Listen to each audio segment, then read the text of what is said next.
Assalamu alaikum students. Today is Monday 21st December 2020 और आज का जो हमारा टॉपिक है उसमें हम लोग बात करेंगे टाइप डिक्लेरेशन करैक्टर्स की। टाइप डिक्लेरेशन करैक्टर्स की बात करें तो इसमें हम लोग जो सा ना, क्योंकि जब हम लोग वेरिएबल डिक्लेयर करते हैं तो हम लोगों ने पढ़ा था, जो लास्ट टॉपिक भी है हमारा, जो variables rules for naming variable, इसमें हमने लास्ट पॉइंट भी पढ़ा था कि जब हम लोग कोई भी वेरिएबल डिक्लेयर करते हैं तो उसका जो लास्ट करैक्टर होता है ना, वो उसकी टाइप बताता है। ठीक है। सो टाइप डिक्लेरेशन करैक्टर्स को आज हम लोग डिस्कस करेंगे। बट क्लास आज के लेक्चर पे मूव करने से पहले हम लोग जो हमारा प्रीवियस लेक्चर है एक बार उसको डिस्कस कर लेते हैं। प्रीवियस लेक्चर की बात करें तो उसमें हम लोग जो सा रिजर्व वर्ड्स वेरिएबल और रूल्स फॉर नेमिंग वेरिएबल को डिस्कस किया था। सो रिजर्व वर्ड्स जो से ना, रिजर्व वर्ड्स को हम लोग कीवर्ड्स भी बोलते हैं। और रिजर्व वर्ड्स ऐसे वर्ड्स होते हैं जिनके मीनिंग जो से ना GW बेसिक के अंदर पहले से डिफाइन है, उनको हम लोग रिजर्व वर्ड्स या कीवर्ड्स बोलते हैं। जैसे आपके पास इफ एल्स है, इफ देन एल्स, व्हाइल, ये सारे ऐसे वर्ड्स हैं जिनके मीनिंग पहले से डिफाइन कर दिए गए हैं इस लैंग्वेज में। ठीक है। और इसको हम लोग वेरिएबल के नेम के तौर पे यूज नहीं कर सकते, वो रिजर्व वर्ड्स होते हैं।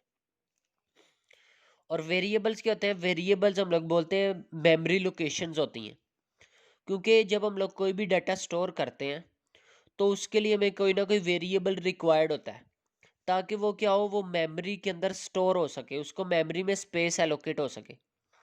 तो मेमोरी में स्पेस एलोकेट करवाने के लिए हमें वेरिएबल्स की ज़रूरत पड़ती है। इस वजह से जो वेरिएबल्स हैं इनको मेमोरी लोकेशन कहा जाता है।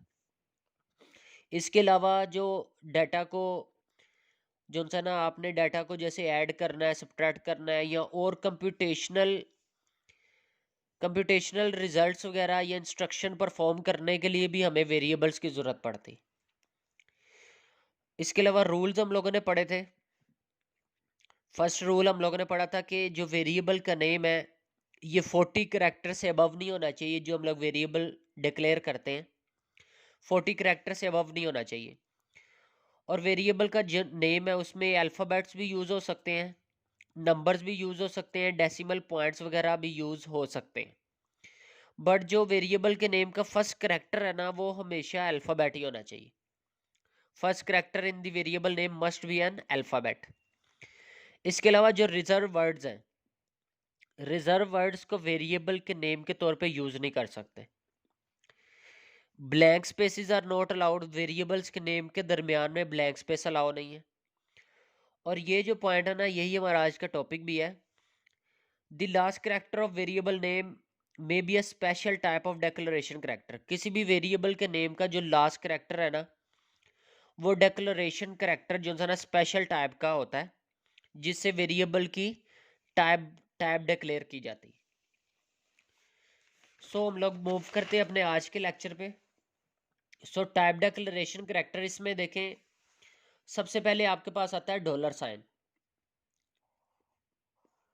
डॉलर साइन जो है ना, ये हम लोग यूज करते हैं स्ट्रिंग वेरिएबल्स के लिए। ठीक है।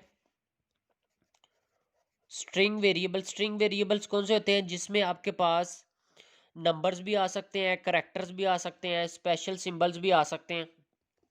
वो सारे आपके पास होते हैं स्ट्रिंग। ठीक है। और आपको जैसे हमें पता है कि जब हम लोग वेरिएबल डिक्लेयर करते हैं ना, तो इन वेरिएबल्स को मेमोरी में स्पेस मिलती है। अब ये कैसे पता चलेगा किस वेरिएबल को मेमोरी में कितनी स्पेस मिल रही है?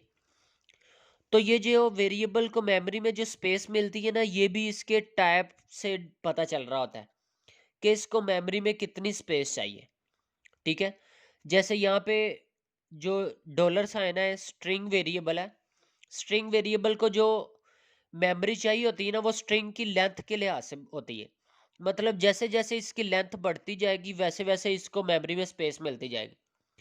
अगर एक करैक्टर है तो मेमोरी में इसको 1 करैक्टर की स्पेस मिलेगी। अगर 2 करैक्टर है तो मेमोरी में 2 करैक्टर्स की स्पेस मिलेगी। तो जैसे जैसे स्ट्रिंग की लेंथ बढ़ती जाती है वैसे वैसे इसको मेमोरी में स्पेस उसी लिहाज से मिलती जाती है। नेक्स्ट आपके पास आता है ये परसेंटेज का साइन। परसेंटेज जो है ना ये हम लोग यूज करते हैं इंटीजर के लिए।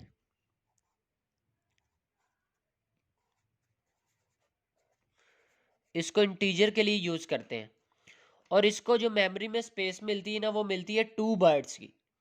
ठीक है, मतलब 8 बिट्स की स्पेस इसको मेमोरी में एलोकेट हो रही होती।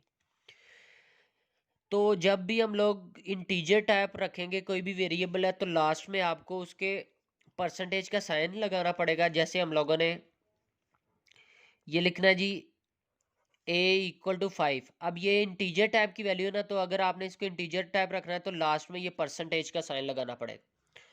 अब ये परसेंटेज का साइन बता रहा है कि ए के अंदर जो है ना इंटीजर टाइप की वैल्यू स्टोर हो रही है, और इसको मेमोरी में 2 बाइट्स की स्पेस मिलेगी।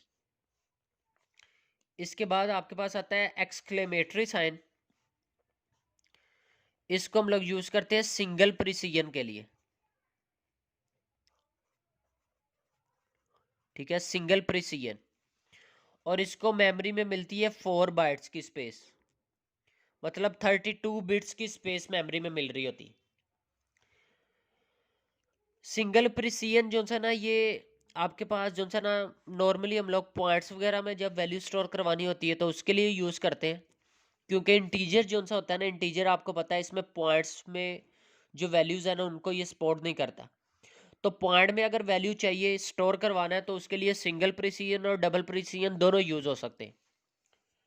बट ये डिपेंड करता है कि किसको कितनी स्पेस चाहिए। तो अगर तो हमें कम स्पेस चाहिए और पॉइंट में चाहिए तो फिर सिंगल प्रिसीजन यूज करेंगे, और अगर हमें ज़्यादा स्पेस चाहिए और आंसर भी पॉइंट में आना चाहिए तो फिर उसके लिए डबल प्रिसीजन यूज करेंगे। लाजमी नहीं है कि इनमें हमेशा पॉइंट में ही आंसर आए, पॉइंट के बगैर भी आ सकता है।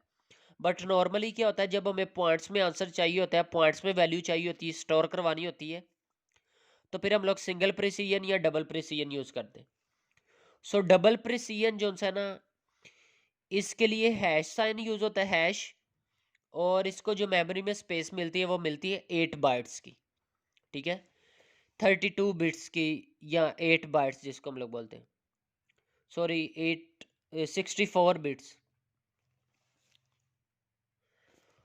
सो 64 बिट्स की इसको मेमोरी में, या 8 बाइट्स की स्पेस मेमोरी में मिल रही होती है। ठीक है, सो क्लास यही हमारा आज का लेक्चर था जिसमें हम लोगों ने टाइप डिक्लेरेशन को डिस्कस किया है। इसमें ये जो टेबल है ये आप लोगों को अच्छी तरह से इसको याद करना है आपने, किस के लिए कौन सा साइन यूज होता है, मेमोरी में उसको कितनी स्पेस मिल रही होती है, ये चीज़ें आप लोगों ने अच्छी तरह से करनी। Thank you so much.